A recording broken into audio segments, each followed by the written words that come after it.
actually is the lead play in our offense. Tell the tackle to take the defensive end. If he's over him, if he's not, you drive down the first man who is inside. Pull back and tell him to take the first man outside the offensive tackle. No one shows. Go right by them and field inside. If the YN has the linebacker taken out, he cuts inside. If the YN has the linebacker in, he comes all the way around. If you look at this play, what we're trying to get is a seal here and a seal here, and try to run this play in the alley.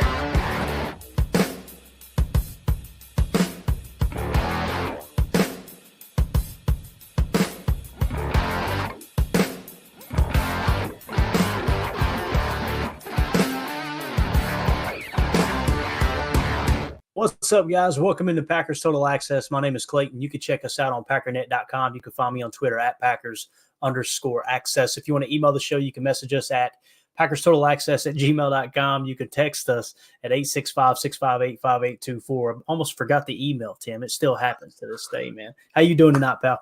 Doing all right, Clayton. Glad to be here. Yeah, same here, man. We got a ton to get through. Tim, you and I are probably just going to be sitting quiet for a little bit, to be honest with you. We're going to kind of take half the night off. I mean, the content could basically speak for itself. There's a ton of information that dropped today as far as PFF. We're going to hit the weekly team grades, kind of how the team is moving in the right direction, and you'll see it start to stabilize. We're going to talk about the offensive grades, the defensive grades, the special teams grades. We've got a couple sound bites from Coach LaFleur where he talks about, I don't know if you guys seen it, but he absolutely cooked the local media on 2 down linemen on the defense. I say this 2 down linemen, but it's the stuff that we've been talking about all year. And of course I get, labeled as a Joe Barry apologist, but anyway, also he talked about the first INT that Jordan Love threw there in the fourth quarter and gives all the details, the specifics of kind of what went into reading the play, what the defense was showing, all those things. And then I've got a play art where I can show you guys that play specifically, at least that half of the field. I really want to key in on it.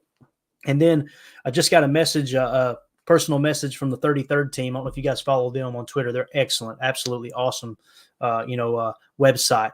They sent me a DM that had a video of Dean Blandino basically saying, yeah, that was a fumble, guys. That was a backwards pass. So anything you want to comment on before we get into the PFF grades, Tim? No, let's get right to it, man.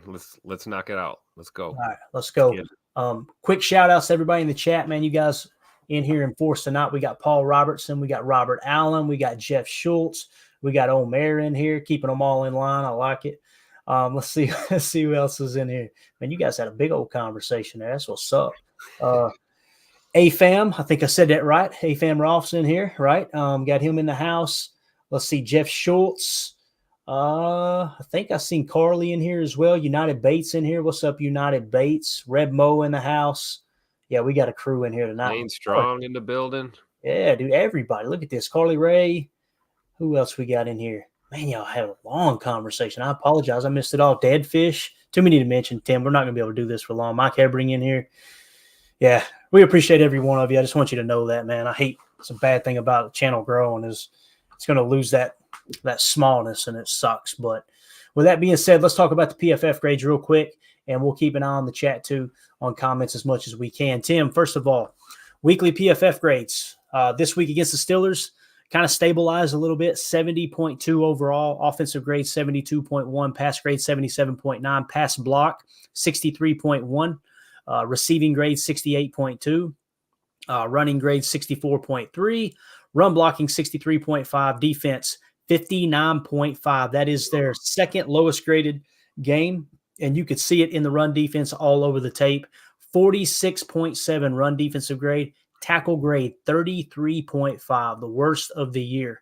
Pass rush 68.8, coverage 64.7, special teams grade 64.2. You guys heard me say last night on the post-game show, man, when I went just initially, now I'm on my second pass through the tape right now, but initially just watching the TV copy whenever, it was live, the tackling was horrendous. A lot of people were like, hey, man, Rudy Ford had a good game, Clayton. He had a lot of tackles, but in my opinion, he didn't have a good game is what I told you guys, and it kind of shows. The run defense grade, guys, keep in mind that run defense grade, 90% of that grade goes into the run fits, how well they're playing their run fits. Are they schematically sound? And, of course, you got the tackle aspect. that's graded separately. But Tim, what sticks out to you there, big dog? Anything you disagree with? Anything that pops off the screen to you? Oh, the tackle grade, man. The tackle grade. It's bad, bro. It's so bad. So bad. And, that's what I was talking about when we talked offline after the game yesterday about, I kind of felt like the defense let us down. And I guess that's more of what I was referring to. We know we struggle with the run in these type of things. I mean, our scheme is set up to defend against the pass. So trying to play run D in a 3-4 it's already a uphill battle, in my opinion. And it's even worse when you can't tackle. I mean, we haven't seen a tackling performance that poor since the Denver game, and we all remember that Denver game. So, they gotta shore it up, man. We have got to get, I've heard talk about developmental coaches need to be brought in to this organization, but and I would agree with that to an extent. But at some point, these players got to be accountable, man. Like, you've got to go out there and execute, man. This is not, this type of tackling issues is something you would see on like a high school team or something that you can work on with a player and then get them ready for a college game so they can go to that next level. I mean, really, there's like no excuse for this poor technique, bad angles, bad execution at the National Football League level. It's getting atrocious. And I feel what you're saying about Rudy Ford. I said the same thing about Keyshawn. I'm like, oh, Keyshawn had a pretty good game there in the slot. And then I kind of looked and I was like, well, yeah. So, again, fan with your head, not your heart, right? And that's something I'm trying to do more every day. And it's a little painful to see that low tackle grade, man. Yeah, it's tough. In the chat here, 2-0 for this says, has anyone else noticed that we haven't won a playoff game since we lost Ty Summers? Hey, coincidence? I think not. 2-0 for this. I'm not saying. I'm just saying. Another one here. AFAM, I can't tell if he's joking or not because he put an LOL in the end. He said, do we play zone run defense? LOL. I don't know if it's a legit question or not, AFAM, but I will say this, man. Watching the tape, some of those big runs came against man coverage. I'm just being honest. It was, I don't know. We'll get into chalk talk either tomorrow or the next day. I think I swore to myself, Tim, I'm doing 10 clips, right? I ended up with 15. So there you go. It was the gift that kept giving. You know what I'm saying? And a lot of these games are gonna dictate that for you as you're compiling the chalk talks. I think, depending on the performance we get and the type of game it is, we all know what we're in for this week. There's just so many plays, man, that was like, yep, that had a pretty big impact on the game. Yep, that one did too. It seems like in the wins, there's not as many because it's like, oh, no, the big play was the touchdown. The big play was the interception, this and that. But when you have a game where it's so much back and forth, especially with our offense going 3 and out, 6 and out, 3 and out, I think is the way it went. But Mike Hebring with the super chat, thank you so much, buddy. He said, I don't know, fellas, but I make Pickens beat me. Well, if you watch the tape, Mike, that's what they did. Like, that's what's crazy. Matt talked about it, and we're going to talk about the run fit here in a little bit. I want to key it up right now, but we'll get so sidetracked, Tim. We'll be on here for 2 hours.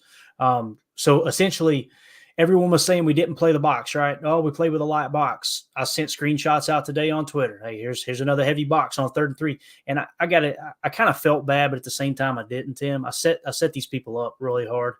I basically I mentioned on the 4th and 1 play where they did the toss out, and I said, they say we don't play with a heavy box. We play with a heavy box. They toss it out wide, right?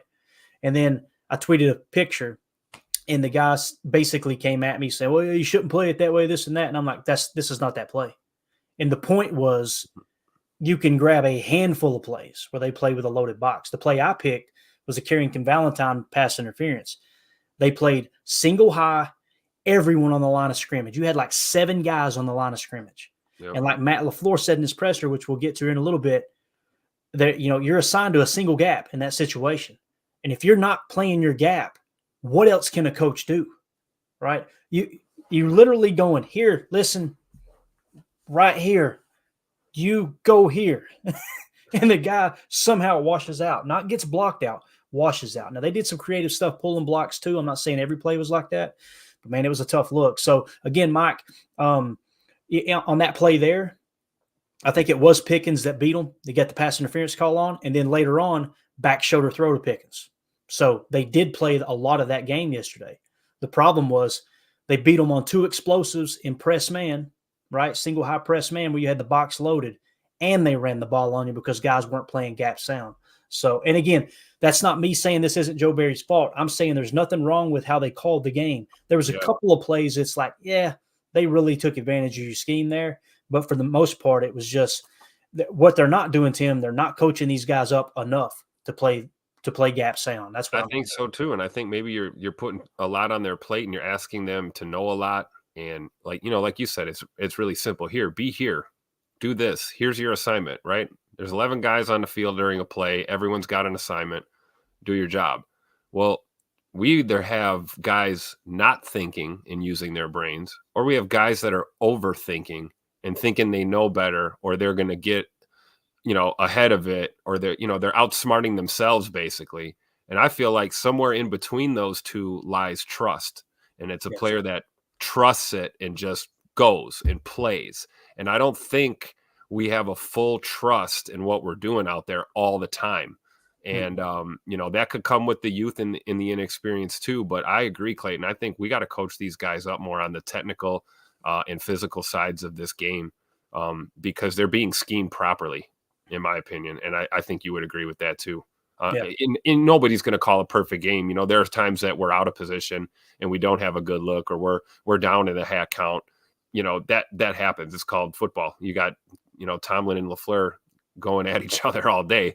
You're going to get that. You're going to get matchup issues. I mean, that's why we love this game. But I think all in all, man, we could use a little bit more preciseness out there, and coaching up certainly is where it starts.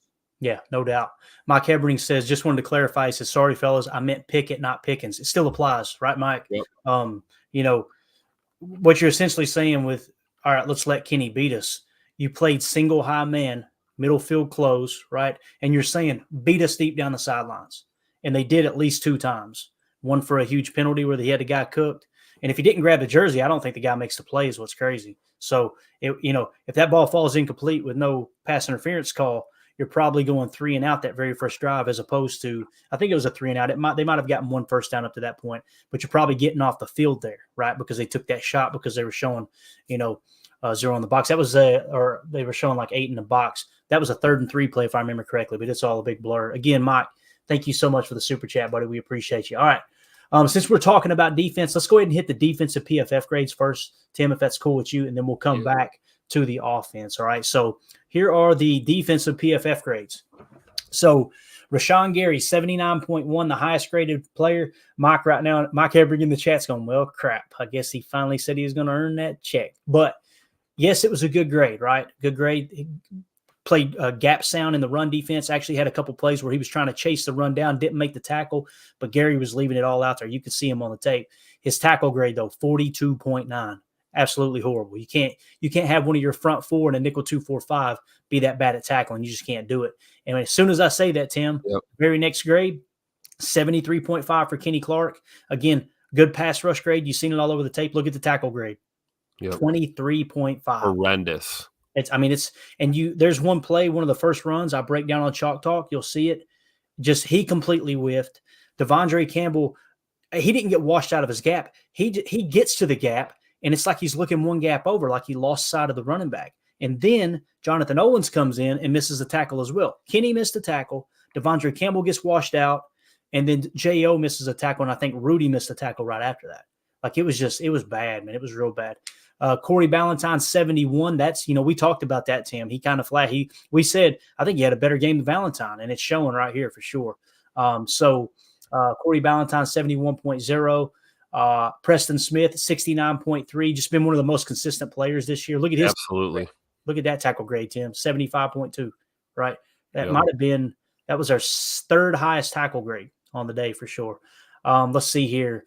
Isaiah McDuffie, another pretty solid game at a 68.0. Run defense, 72.8, getting better as far as gap sound, but the tackle grade, 51.2.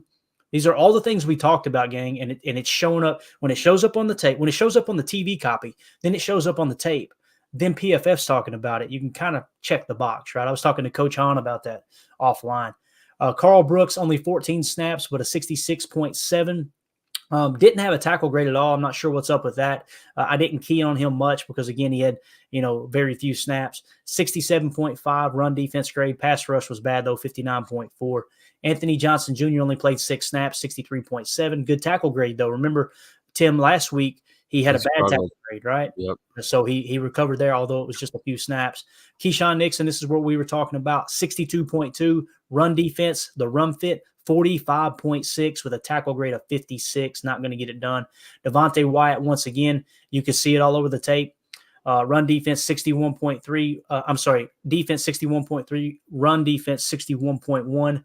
Pass rush 58.7. Had a decent tackle grade at 70.7, but the run fit, again, just getting cleaned out there. Kingsley, very similar, 59.3. We'll jump to the bottom now. Kobe Wooden, only 10 snaps, 29.3. TJ Slayton, 41 snaps, 40.5. Run defense, 39.8. And we thought, on the surface, it was like, man, TJ made some good plays. We seen him make tackles, right? Yep, that's what we were seeing. He was finishing tackles. When you get back and you watch it, there's several times it's like, oh, boy, he did not stay in his gap at all. Yeah, and a lot of those tackles are him coming over late and just, falling on the guy. Mm-hmm. Absolutely, man. Absolutely. So essentially what you had there, the top 5, Rashawn Gary, Kenny Clark, Corey Ballantyne, Preston Smith, Isaiah McDuffie. But when you peel a layer back, tackle grade for those top 5 guys, 42.9, 23.5, 43.1, 51.2, and then a 75.2 for Preston Smith. Guys, that's how you give up 200 yards rushing right there. That is a clinic on how to give up 200 yards rushing. So it sucks, but if you see it, you got to say it. I think PFF's all over it. I didn't see anything there that I was like, I disagree with that. But again, when I make the third pass through, once Chalk Talk's finished, I may feel different. Something might pop. But I try to watch the tape before I see the PFF grades. That's overall, the goal every week, so I don't have a biased opinion. But it is what it is. Since we were on defense, I'm going to play a couple things here from Matt LaFleur that was really, really interesting to me. You guys have heard a lot of conversation about why are we just playing – people think that playing with a light box means the 2 defensive linemen. That's not what playing with a light box means. Playing with a light box is the hat count within the tackle box, right? And typically if you play with 6 or less, that's considered a light box. When you play with 7, you're probably matching up unless they're in a spread, then you would consider it heavy. If you've got 8, that's a heavy box, right? We did that over and over and over yesterday. And there was many people that kept saying that they weren't playing with a heavy box. Oh, Joe Barry playing with a light box. You heard it all. I can't believe we just got 2 linemen in there. Guys, it's not 2 linemen. We have said it 1,000 times. Your edge rushers are defensive linemen. They're outside linebackers. And people are still rolling their eyes that Matt LaFleur said this. Like, you understand. They're late to the party. That's how the league is. That's why we call these guys edge now. Like, this is how football is looked at now. The traditional defensive end, as it were, is that's a fluid term right now. And here's how you know it. If you switch to a 4-3, if you bring in a 4-3 coach, these guys would be defensive ends. Therefore, they're defensive linemen. That's the way it works. That's exactly how it works. And we're going to, like I said, we'll get to let me get this super chat and then we'll play Matt LaFleur. Smug Industries, thank you for the super chat. He says, what does this team have to gain by playing Ford over Johnson? We're 3-6, play the rookie. Wildy BTFOBTW. All right, man. I'm sorry, I'm not up on the slang there. But as far as playing Rudy Ford over Anthony Johnson Jr., I think it's the right move because you're still – do you know if Rudy Ford is the safety of the future? Because, honestly, he's played better than any safety we've had right now. Understand, I'm the president of the Rudy Ford fan club. You guys know this. Had a bad game yesterday. No denying it, right? If you want to try to give Anthony Johnson Jr. a start over him, Rudy can play in the box. But that's the thing about this Fangio style is both safeties have to be willing to come in the box and fit those hard run fits. But let's go to Matt LaFleur, and he kind of hits on this. I want you guys to listen to how he answers this to the media. And Smug Industries, thank you so much for the super chat there, buddy. I'm not saying I disagree with you wholeheartedly. It's just I kind of feel like Rudy Ford is the best option for us at safety for the next 3 years, and it could be in conjunction with Anthony Johnson Jr. I would rather see Rudy Ford and Anthony Johnson Jr. right now to see what Anthony Johnson Jr.'s got as opposed to Jonathan Owens. But thank you for the super chat, man. All right, here goes Coach LaFleur. And again, I think it was Wildy that made the comment. And Wildy's been catching the wrath of LaFleur, but here we go.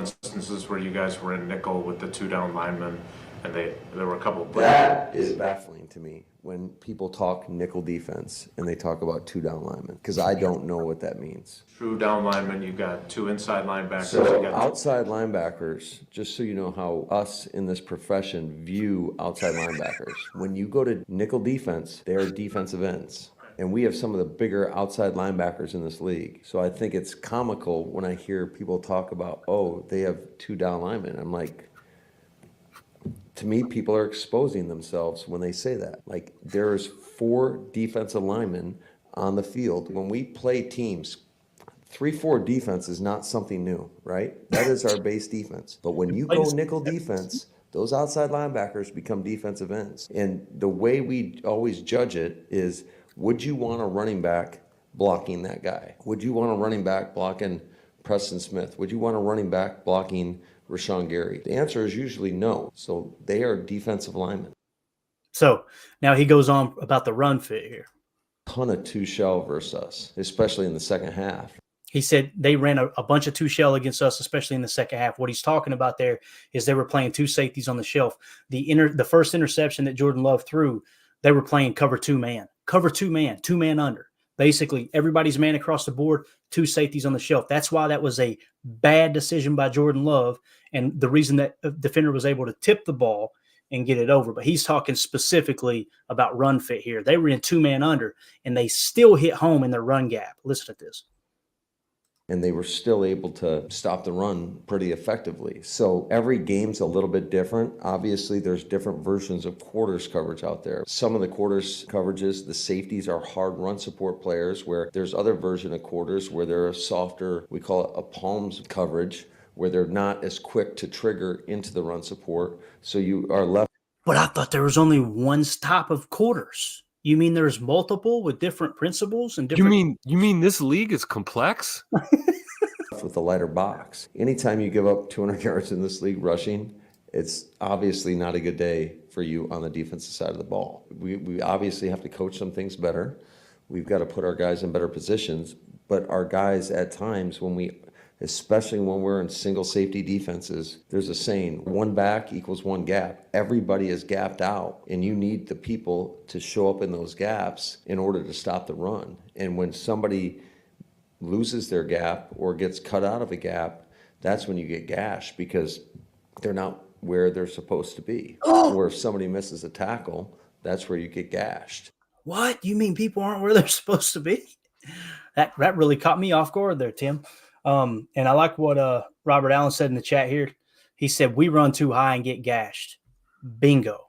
So what did we do? We started putting 8 in the box and playing single high, and we still get gashed. There's nothing else a defensive coordinator can do. It's one of 2 things. Either your players came in the league and they're horrible football players. I refuse to accept that completely. Or your coaches aren't coaching them up enough on their run gap fits, right? Probably a combination of both, because we talk about how they draft for high ceiling, high athletic guys, right? I'll tell you who would be in the gap out of the nickel, a man by the name of Brian Branch. But nobody wanted him because he's undersized. He doesn't fit the RAS requirements, all these things. And it's like, let's keep doing more of the same and keep complaining about tackling. Guys, we've been complaining about tackling since Dom Capers, and then Mike Pettin, and now Joe Barry. What's the one constant through all of those D coordinators? It's how we draft, right? And in the past, we've drafted and developed, and this coaching staff doesn't seem to be good at developing the players, right? It's just on the surface. I could be wrong, but Tim, you disagree with anything there? What you got on that? I thought that was really good insight by LaFleur, though. Spot on. And then on the flip side with our offense, when he was talking about, they were playing a lot of cover 2 or 2 man under, right? 2 shell, whatever we call it. And they were still able to stop the run. And it's like, well, you willing to admit we got issues on our offensive line yet? Because that's how that happens, right? You're man to man across the board with 2 safeties on top.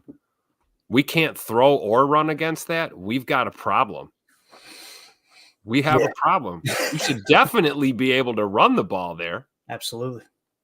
And one would argue, as we've said, man to man, you got your quarterback and your receivers are in sync. You should be able to exploit a matchup. Yeah. And remember we can't seem to do that. Right. You remember what Aaron Rodgers used to say back in the day?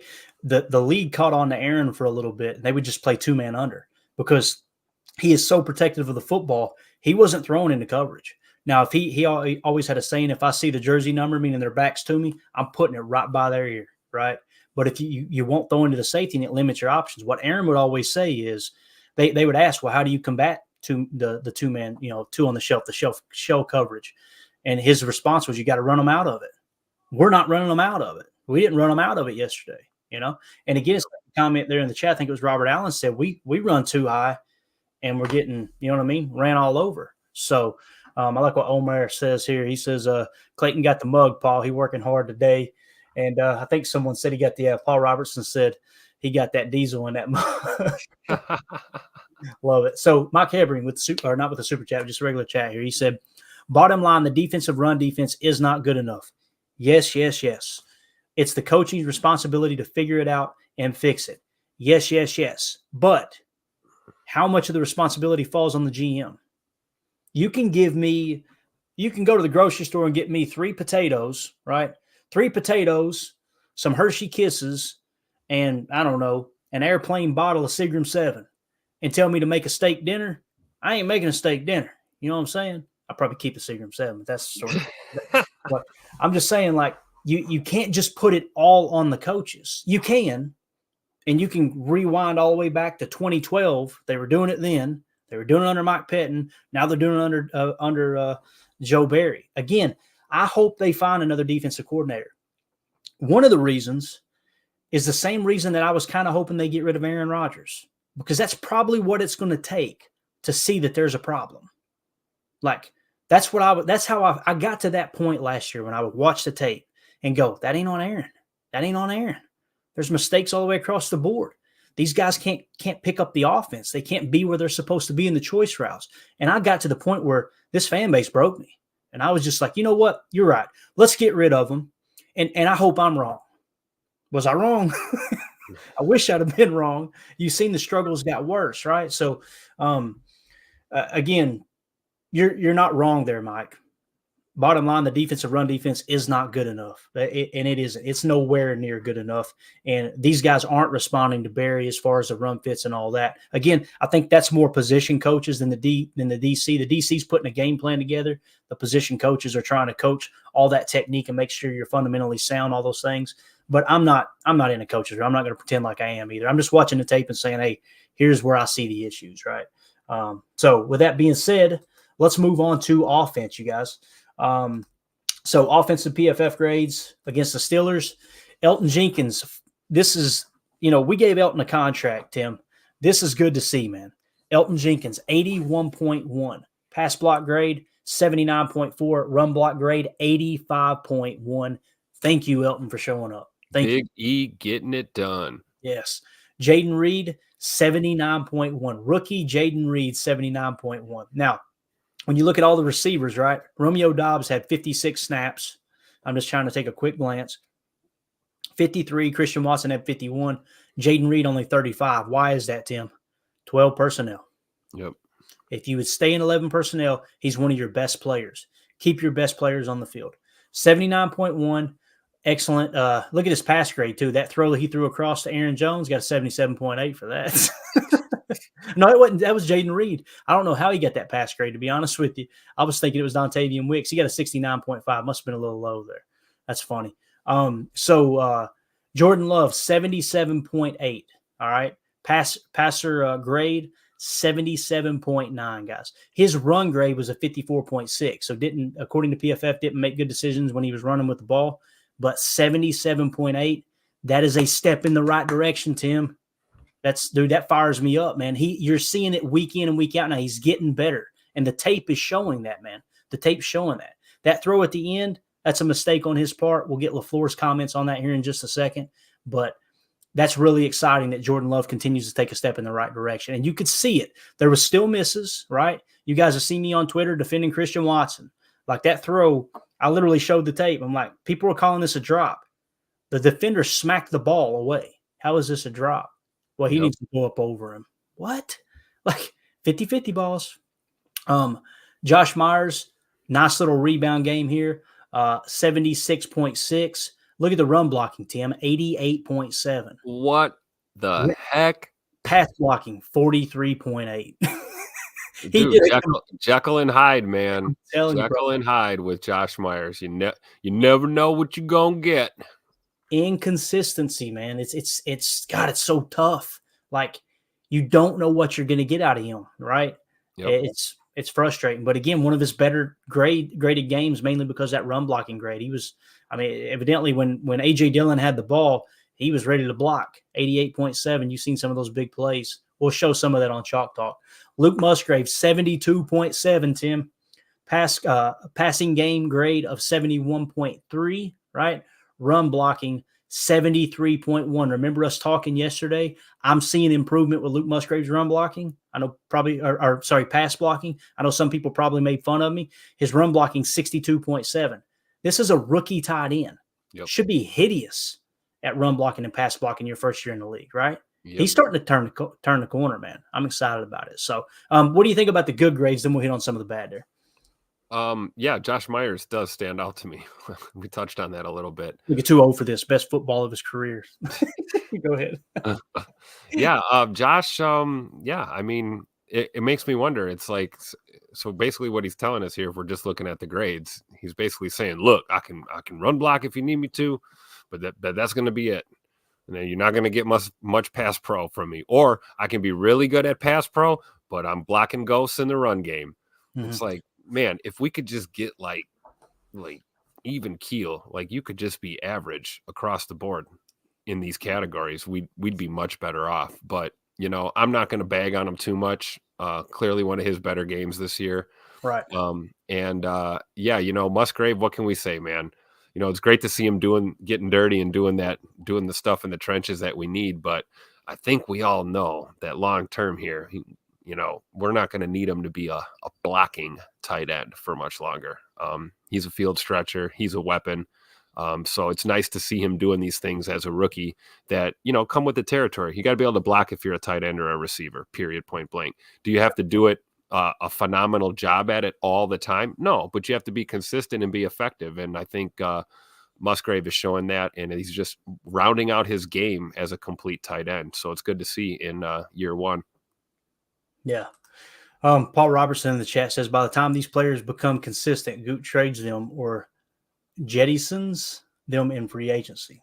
Yeah, I don't know, man. It's tough to see players go to other teams though and perform. You know what I mean? Like it's always tough, but it's what's crazy is like, you know, this front office, and I know it wasn't specifically Goody. I don't think it was. Yeah, it definitely wasn't Goody. You know, they let Micah Hyde walk, right? They let somebody told me, I think it was Jacob was saying that Oren Burks is having a great year. I think in San Fran maybe, or wherever he may be. I can't remember where he's at. Yep, San Francisco. Yeah. And you let some of these guys walk and then they do better at another place. It's like, okay, maybe we're not drafting and developing, right? So as far as the bad grades, let's hit some of that, right? I thought Tucker Kraft looked good initially, like just on the game tape. I didn't notice him going back and watching it. I say the TV tape, I should say. He got a bunch of snaps, 43.2 though. That one kind of surprised me. Pass blocking grade 73.3, run blocking 42.0. Christian Watson, obviously the biggest eyesore here, 54.3, 54.5 in the passing game, run blocking 56.2. I will say this, when I went and watched the tape on Christian Watson, there's no separation. And there was also a mistake. I say a mistake. I'll let LaFleur speak on it. Actually, we'll play that right now so you guys can kind of hear what LaFleur said about the play there in the fourth quarter, the first interception, okay? And to me, it's like he's not selling his routes completely. He's not running great routes. And you guys know I'm a Christian Watson fan. I don't think in no way, shape, or form should we give up on him. I think he's probably still a little bit hurt, but also you got to refine those route running skills, especially when you get down there inside the red zone where you can't just stretch the field vertically. But let's see what LaFleur had to say about that last play, okay? Again, he's going to kind of go into detail. I got a little play art we can draw up here too and just show you guys real quick, and then we'll get back to the chat. But here's Coach LaFleur. There's a lot of things that could have gone differently on that play in regards to, we got to make sure that when we're running a double move, you want to always run the first move first and put your eyes back to the quarterback to maybe get a defender to bite. But, you got to give it up to Patrick Peterson. He made a hell of a play on that play and did a good job of batting that ball back to Keanu O'Neal, and they made a play. So, but yeah, do I think it was necessary? Maybe, maybe not. He was decisive, and we got to live with it. He's trying to be so nice right now. But I'd say typically when they are playing a shell defense, usually that's not where it goes. All right.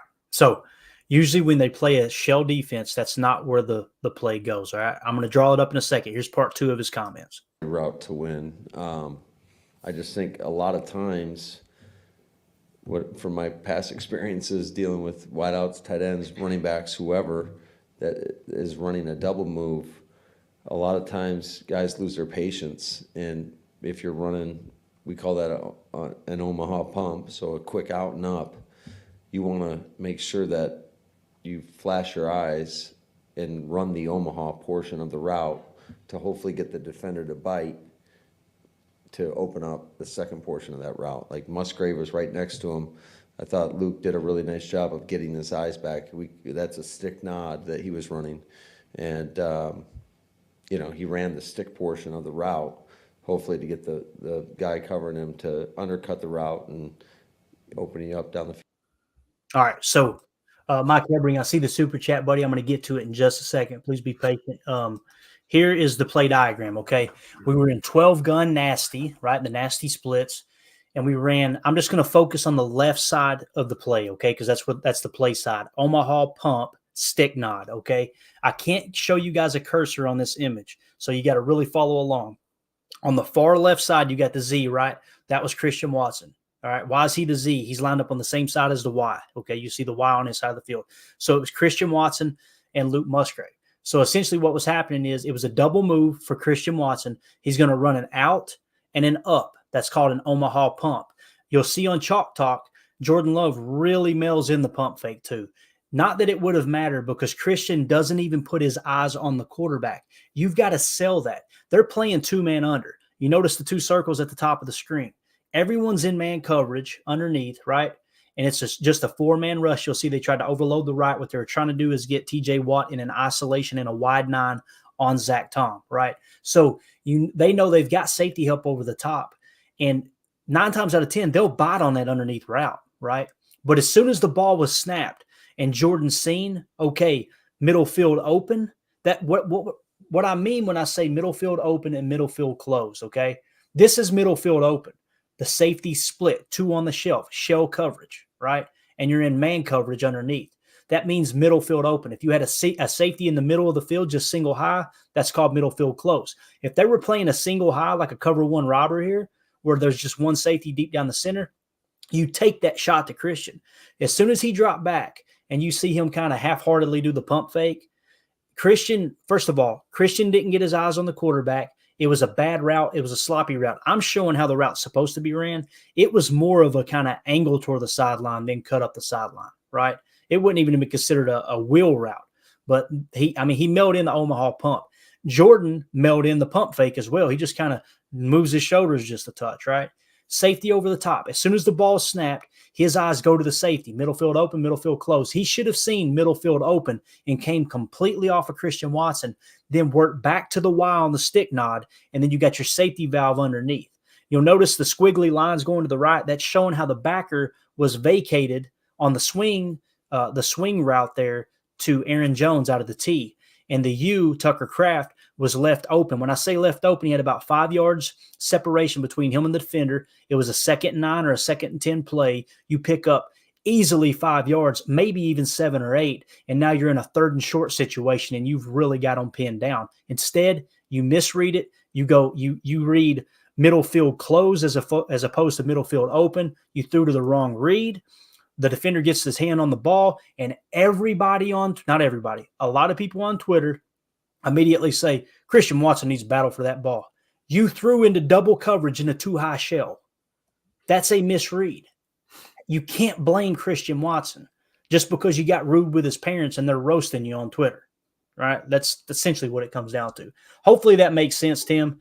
Did that connect the way Oh, I I mean, that's easy, right? Cover two, you look to the middle of the field, right? I mean, you got single high, you want to go to the boundary. I mean, this is like elementary school football 101 here. This is not new. And yeah, Coach LaFleur, spot on, man. You have to run the route properly. And if you have a double move built into a route and you're merging that into one kind of fluid motion and kind of, like you said, Clayton, you're kind of mailing it in. Well, if you don't believe in the fake that you're putting on the defender, well, that defense isn't going to believe it either. There's just no way. And yeah, the subtleties of the game are everything. You want to go to film school, turn on Tay Adams tape and watch him run double moves and watch where his head and eyes are at. Watch how his shoulders move. Watch how he baits a defender and gets him to commit before he bounces it back to the outside. These are things that come with experience, and we're in year 2 with Scoot. But we want to see progress here. So here's another thing in our notes that we can, check some boxes going forward. Watch him on these routes. Let's see if these routes crisp up a little bit after we, watch some film here. But yeah, I mean, dragging Christian Watson is just foolishness, guys. This guy's got more talent in his pinky finger than most of us do in our entire bodies. So I know he got more than me, boy. Yeah.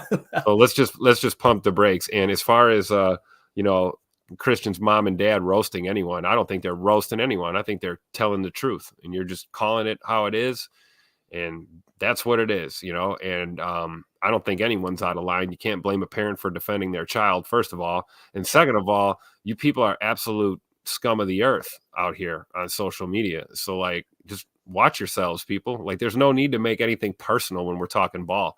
We can talk about, hey, you see how Coach LaFleur handled it, right?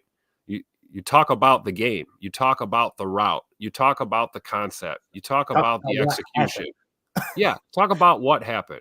Don't tell me he's glass, or don't tell me he's got to go up there and get that 50-50 ball. I'm sorry, you'll never make me believe a ball thrown into double coverage is a 50-50 ball because there's 2 defenders there and one of our guys. That's not a 50-50 ball.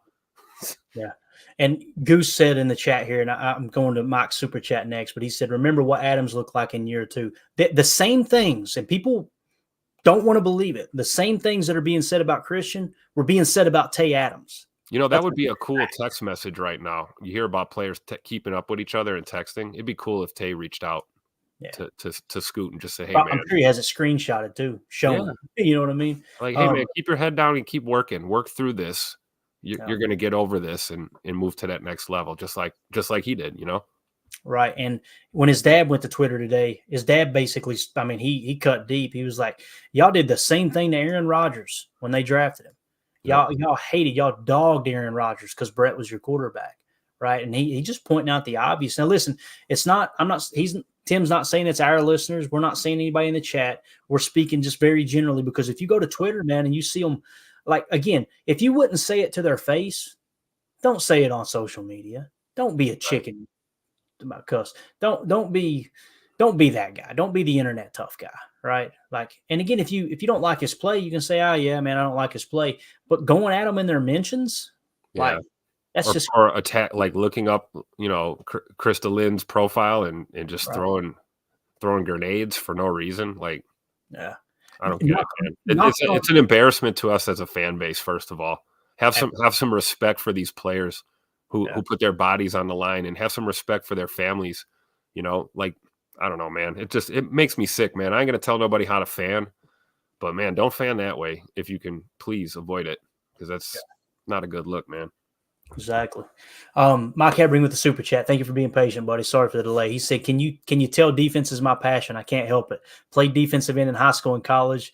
It's what I know. Just love to see a top D that dictates in Green Bay. Could you imagine having a top 3 defense in Green Bay? Oh my God, dude. It's what we all want, Mike, right? And we all want the same thing. I think a large majority of us just see it a little bit different, right? Yep. It's not like we're way off. I want a good run defense too. This run defense is not good. Never has said it was, right? And that's the thing. You're right, Clayton. We just want a good one. We don't need this great iron wall, like impenetrable force run stuffing defense. We just need just be good, good enough. Yeah. Hold an offense. Let's start holding an offense consistently to say 17 points and less, right? Consistently do that. That's a really good offense or a really good defense, right? And that's totally obtainable too. That's attainable for this defense. It's just not obtainable when you constantly change coaches and just now it's a new scheme coming in, again, I look at the scheme and I don't see a problem with the scheme. It's execution. And again, that's on the coaches not teaching that the executional aspect, right? The fundamentals. That's Mike Wall talking, not me, right? He watches, he goes, I don't know what they're teaching over there, right? But many people are just Joe Barry's bad, the scheme's horrible, all these things. What you're probably going to want to do, I think it's safe to say there's going to be a new DC next year. Go to the top 3 defenses in the league. And when you go to those top 3 defenses, what I would key in on is go to the least talented defense, meaning there's less superstars on the defense, because that means that that defensive coaching staff has done more with less, right? And go pick the youngest, brightest mind in that organization and bring them as the DC. Right. That's kind of how I'm seeing it. I'm not for Jim Leonard and all that because we're Wisconsin fans. And, I just I want someone who's been in the trenches. Right. The ideal situation would be a former defensive player who's on one of those top staffs, who's young, can relate to players, all those things. Right. That's the thing that kind of that attracts me as opposed to, let's go get someone just because they're popular in the fans' eyes. I don't know if that makes sense, but that's kind of how I see it. But Mike, man, I share the passion there, buddy. I'm more of an offensive guy personally. I really get into the X's and O's of the offensive side and how route concepts work and scheming up, different types of run blocking, whether it's gap, whether it's zone, whether it's duo, all those things. Those are the things that I get excited about. So I relate to what you're saying. I like what 2 for this says. It says Ted Lasso for DC. Hey, just believe, right? Ain't that the saying? Let's do this. Let's hit special teams real quick. I can't believe we rolled through this stuff so quick, Tim. We've done good, dude. I know it's showing I got a bad connection. Hopefully everything's coming through clear. But let's see. We showed the play art. Let's hit the special teams grade, and then we'll get to a Dean Blandino breakdown real quick as well. But where's it at here? I know I've got it. Special teams, bang. And there's some good and some bad here, right? Luke Musgrave had 10 snaps, 74.0. Robert Rochelle, of course, he got hurt, 13 special team snaps, 72.2. Tucker Kraft on special teams, 71.3. You're starting to see that every week, Tim. He's contributing on special teams. Sign me up, right? Yeah, he's playing for a job, man. He sees blood in the water. He knows 81 isn't getting it done out there. He sees DeGuara and I got to get him. Oh yeah, he's about to play his way up the depth chart. I guarantee it. So salute to Tucker Kraft, man. That's the path in this league, right? Get it done on special teams and win yourself a spot out there on some of these offensive snaps here. So good for him. Yeah, absolutely. Zane Anderson, again, shining at 70.4, so that's good news. I'm going to drop down this banner real quick, the ticker, because you can't see the guy I want to highlight here. You ready? All the way at the bottom. Oh, Josiah DeGuara, 29.7. Once again, there are still people that make fun of PFF, and they're not fans of PFF. What did we see on tape? DeGuara completely whiff on that blocked extra point. You go that to wasn't PFF, the only whiff either. Right. That's what I'm saying. And he had 17 snaps on special teams and graded out a 29.7. I'm not trying to pile on the guy, but the Josiah DeGuara experiment is over. I want to see Ben Sims completely replace, and I understand he's technically an H-back, although they now have him listed as a tight end once again. I'd just about say set him inactive, bring in Henry Pearson if you want a fullback, and see what you got there, right? Something's got to change there. Yeah, that's 81's becoming a liability at this point. Big now, time. I don't know how this team's being coached on special teams, but I've got an idea. I've met Coach Pasaccia a few times, and I've watched his work. I've seen his work, so we know what type of special teams coordinator we have, and I can almost guarantee. I'm not going to fully guarantee, but I can almost guarantee a coach like that would be telling his players, well, if you're beat off the edge that nasty, just hold them and we'll take the flag and we'll trot out there and kick the longer extra point. Like, why are you letting the guy just roast you? Yeah. I mean, I can't wait till I know you're going to pick that one for Chalk Talk. Cause I mean, I don't know what he was looking at where his hands were, where his feet were. I don't know what the objective was, but I don't even think he was in a position to hold if he wanted to. It's strange because there were some people maybe in this chat said it was like it must have been a silent count or something, right? And I don't necessarily agree with that. It looks like he zoned out. It looked like he Yeah. got into the giggle bush or something. The Because devil's you can't lettuce. you're correct me if I'm wrong, in that set when you're kind of, that line is kind of arced on an extra point or a field goal, he can't really look to his right like Bakhtiari would do, right? Where you're glancing at the ball, watching for the snap. It's a little harder to do. Yeah. So you're kind of almost looking at that dude in front of you, right? That you're supposed to block. Bro, And when that guy moves, maybe you should move. the only I way mean, I don't know. You tell me, man. I don't know. the only way it would have made sense to me is if there had been a flag, because it looks like he almost thought they blew the play dead. It's like the ball snapped and he just like Yep. why are we still playing? And they literally blocked the kick, and blocking that extra point cost you the game. And that's Mike Tomlin 101. That's how he wins ball games, right? Yeah. Oh, I yeah. the day that we can be on the winning side of that.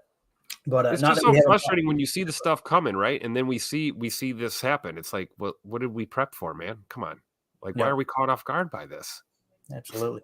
The Badger Trio says Musgrave's going to be very good. Completely Yep. agree. Mike Hebring said Kraft stepping up. Absolutely.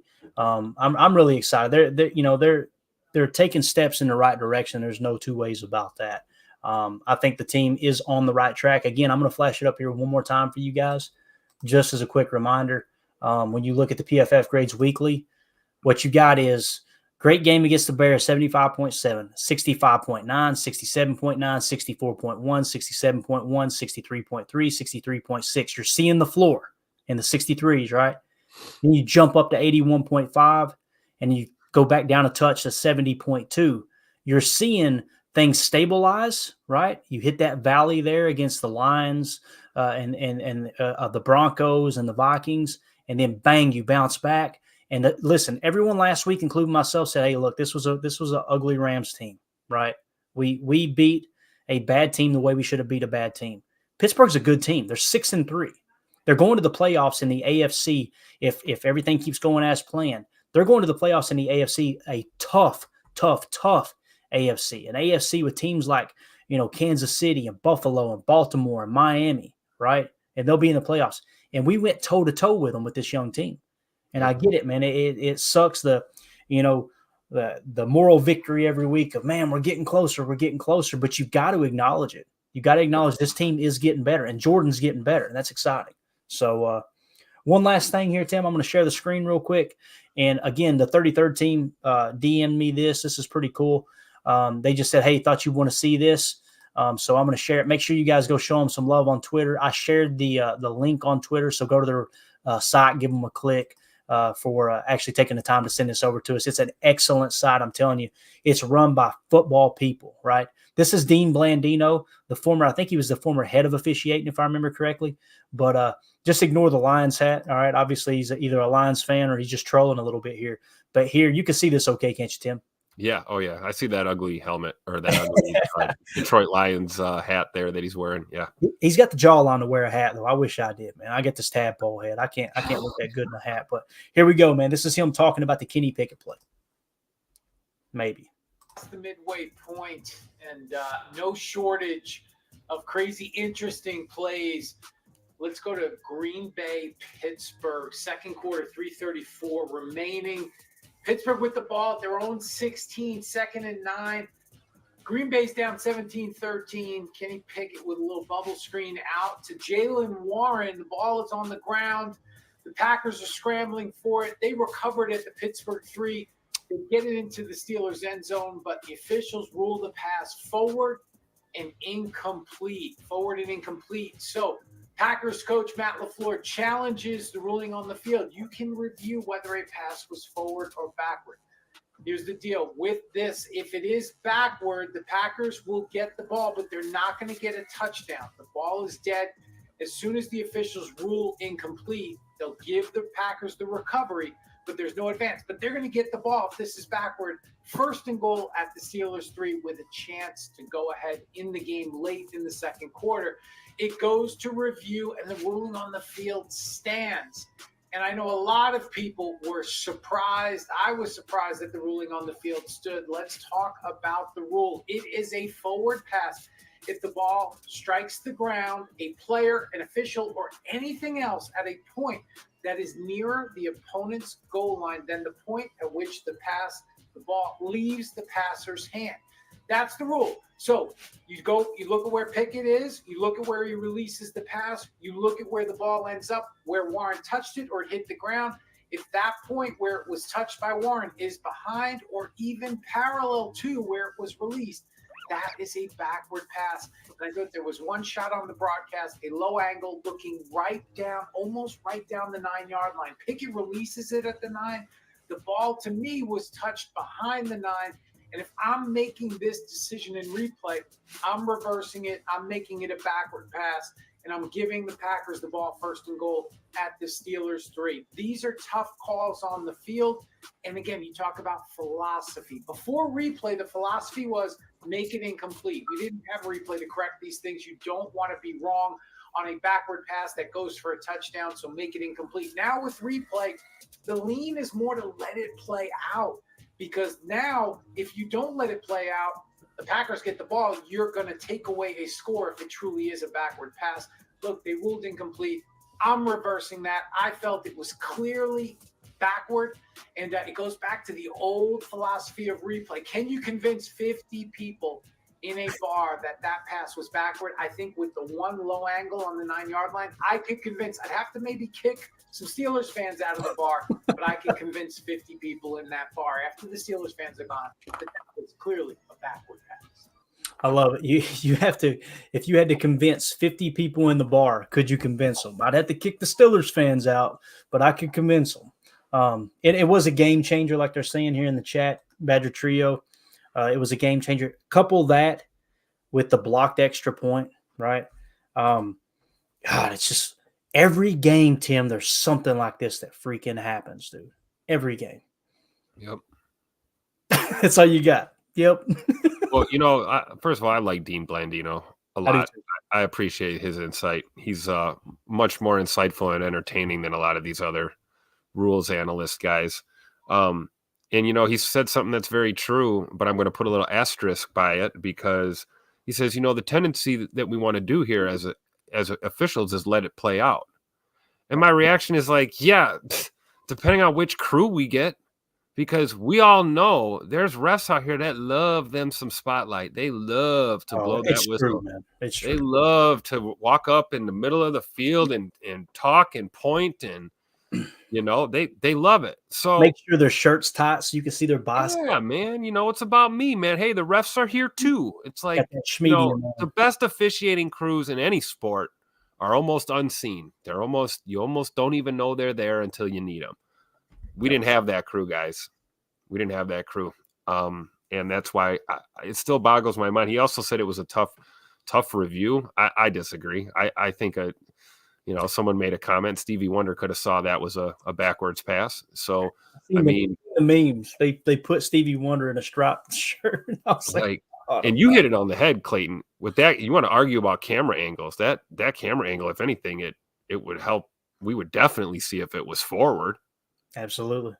Kurt Benkert, that's a pretty good breakdown too, right? Where is it leaving his hand? Look at the nose of the football. Look at the fact that the receiver had to turn around and grab that ball in his butt cheek to try and catch it. There are, like, Steeler fan or not, there's got to be some Steeler fans seeing this going, we got away with one there. There's got to be. You've got to be objective at some point. And here's the thing, as football fans, this is just bad for the game, man. It really is. Stuff like this. It's just bad for our sport, and the whole point of review, the whole point of challenge flags is to get it right. And when you go through this crap, not to mention that insult to injury, we lost the timeout. We talked about why we didn't try and, move the ball a little more going into halftime. Well, we lost the timeout on a challenge for a play that we shouldn't have had to challenge. You know, those things all come into play towards the end, you know, and it's just, I don't know. It's disheartening to see that impact a game like this, especially a game that was decided by less than a touchdown, you know? Yeah. Yep, it's tough. Carly Ray in the chat says, or put a freaking chip in the freaking ball. We have the technology. We can hit an asteroid, right, or a whatever it's called, in space with an object the size of a Volkswagen, right? And this thing doing tens of thousands of miles an hour through space, but we can't put a chip in the ball and get a call like this, right? Now, I agree with Carly. Simple Totally. GPS The tech is there. Totally. But like, do we really need a computer chip? Look what we're looking at. We're looking at it. And those side judges and those officials, they get paid too. And they get paid to do this job and to be able to get these calls right. You know, back when we were little pipsqueaks, Clayton, you know, our parents and grandparents, they had to just deal with crap like this. There was no review. There was just a bad call. And, you know, the Miller Lite commercial came on and you just went about your business, and it was on to the next play, and we all had to deal with it. Now it just makes me sick when we have to look at this tape, 22 different cameras. We get a review and we have a process for this, and you still get the call wrong. I don't know. Maybe we need a computer chip the officials, not the football. AI officials from here on out. Get Elon Musk on that. Yeah, Badger Trio says the same thing. XFL uses chips in the balls for sure. I like this. Jim Tyson was there in the house at Acrisure Stadium Field, whatever it's called. The Steelers fans around me thought it was backwards. There you go. And I guarantee you, if this had happened to the Steelers, I'd be right now on this show going, guys, we got away with one there. Yeah, absolutely. You got to call it as it happens, man, for sure. Yep. But with that being said, I think we're done, Tim. You got any parting thoughts for these folks in here? We hit everything we wanted to get to, huh? Hey, man, we rattled it off quick, dude. People accuse me of being fueled up over here on the diesel and the old, you know what I'm saying? But gotta do what you got to do, right? Yes, no sir. performance enhancers over here. All right, I'm clean. I'll take a test. I ain't scared. I ain't scared. But again, want to thank the 33rd team. Guys, make sure you go, like I say, click on that tweet that I put out and just go to their site and give them a click. They do awesome work. And the fact that they took the time to reach out and say, hey, just want you to know our guys got you back over here. I appreciate it. I know that. But, that's awesome. With that being said, it's cool. We're creating a lot of cool connections. We really are. And the thing's starting to catch a lot of momentum. And I'm having a blast, man, just getting to know people a little bit better. From all over. There's some that I've caught wind they don't like what we do because we lean on the tape. We lean on, hey, here's what's happening on the field, not how I feel in an emotional state during the game, top thing. And that's all we're trying to do. We're not perfect. We're the furthest thing from perfect, but we're always going to try to bring you the truth. We're always going to try to show you, hey, here's what we've seen. Here's the clip. Here's why we think thought it happened. And obviously everybody's comments are welcome, whether we agree or disagree, right? That's what makes this world go round. So with that being said, we're going to get out of here. I want to give a special thanks to the super chats. Thank you, Mike Hebring. Thank you, Smug Industries. Really appreciate y'all supporting the stream. Everybody with great insight in the comments tonight. Really, really enjoyed hanging out with y'all. For those of you listening on the pod, thank you for Clay. Yeah, buddy. Sorry to cut you off. Did we get our winner? Oh, we did get our winner. I'm glad you said it again. So he didn't reach out. Okay, Gunsmoke Games. All right, Gunsmoke Games, please shoot me an email, okay, at PackersTotalAccess@gmail.com. You're the winner. If we don't hear from him, we got to move on to Casey Zarnowski, okay? But the third winner, Jason Tebow, actually reached out to me. He emailed me and said, hey, man, I'm third in line. Just wanted you to know if you don't find them, I'd love to have it, okay? So if we don't hear from Gunsmoke Games or Casey Zarnowski in the next few days, I'm just going to give it to Jason Tebow. So please, please, please, if you're one of those two, Gunsmoke Games or Casey Zarnowski, please reach out. And again, we got ways to confirm they are who they're saying they are. So please don't try to create a fake email. We'll be able to sniff it out just like that. Okay. Not that anybody in our chat would do that, but believe me, I'm sure somebody will hear it and go, hey, I'll get me a jersey. Again, thank you guys so much. Thank you for reminding me of that, Tim, because we got to give it a few more days. I don't want to – the last thing I want to happen is go, okay, Jason Tebow, it's your jersey, and then Gunsmoke Games reach out and go, hey, man, I heard I won something. I would feel like a jackass. So, please, I don't want to do that. So hopefully they come forward here soon. And that's why we spin it 3 times, or else we'd be spinning it again next week, right? So, Yep. But thanks for the reminder, Tim. So again, thanks to everybody in the chat. Really appreciate y'all. For those of you listening on the pod, thank you for making us a part of your day. Also, no Good Morning Lambeau tomorrow. I'm sorry. Got to take time to break down a tape for Chalk Talk. So we'll take the day off tomorrow. We should be back either Wednesday or Thursday with Good Morning Lambeau, getting great feedback there. As always, let's go out and be the change we want to see in the world, and go Pack, go. The power sweep. Actually, it's the lead play in our offense. Tell the tackle to take the defensive end. If he's over him, if he's not, you drive down the first man to his inside. Pull back and tell him to take the first man outside the offensive tackle. No one shows. Go right by him and field inside. If the YN has the linebacker taken out, cuts inside. If the YN has the linebacker in, he comes all the way around. So look at this play. What we're trying to get is a seal here and a seal here, and try to run this play in the alley.